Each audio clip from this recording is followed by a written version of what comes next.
Hi friends, మా యాండీ కోసము rice prepare చేస్తున్నాను. ఒక గ్లాస్ రైస్ తీసుకున్నాను, కందిపప్పు రెడ్ది. దీన్ని వాష్ చేద్దాం.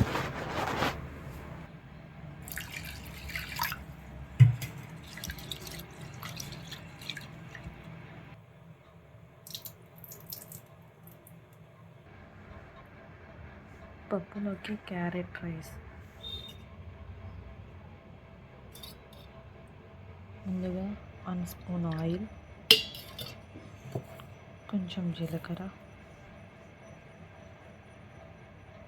చిటికెడ పసుపు, తురిమి పెట్టుకున్న క్యారెట్, ఆనియన్స్, పచ్చిమిర్చి.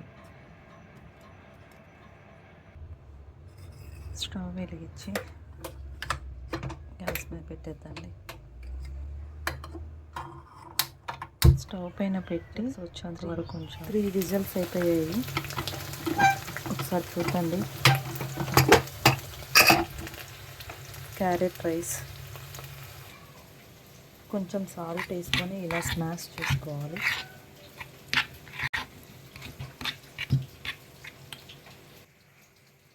ఫైనల్గా క్యారెట్ రైస్ ఈ విధంగా ఉంది. మీరు కూడా మీ బేబీస్కి ట్రై చేయండి. 19 months baby. Please like and share, subscribe చేయండి.